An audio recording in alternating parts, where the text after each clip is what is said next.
रामराम मंडळी. तर मी चाललेलो आहे माझ्या ऑफिसच्या कामानिमित्त 2 दिवस संभाजीनगरला. फॅमिलीला बाय बोलूसं वाटत नव्हतं, पण काम आहे करावं तर लागणारच. लगेच ऑटो पकडून मी आलो डोंबिवली स्टेशनला. त्यानंतर लोकल पकडली आणि आलो कल्याण स्टेशनला. कल्याणवरून 2 वाजता वंदे भारत एक्सप्रेस होती.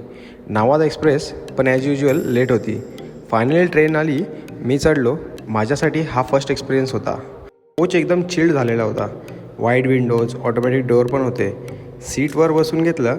बसल्या बसल्या त्यांनी पाण्याची बॉटल दिली. वाईड विंडोजमधून बाहेरचे नजारे एकदम छान दिसत होते. त्यानंतर आलं आपलं जेवण. जेवणात होतं दाल फ्राय, मटर पनीर, बटाट्याची भाजी, चपाती आणि दही. जेवण झाल्यावर आईस्क्रीम मिळालं. मस्त आईस्क्रीम खात खात बाहेरचे नजारे बघितले. ह्या स्क्रीनवर ट्रेनचा स्पीड पण दिसत होता. तर संध्याकाळी 4:30 वाजता नाशिक रोड रेल्वे स्टेशन आलं. मी पण मोबाईलला चार्जिंग लावून मोबाईलला थोडा रेस्ट दिला आणि मी पण रेस्ट घेतला.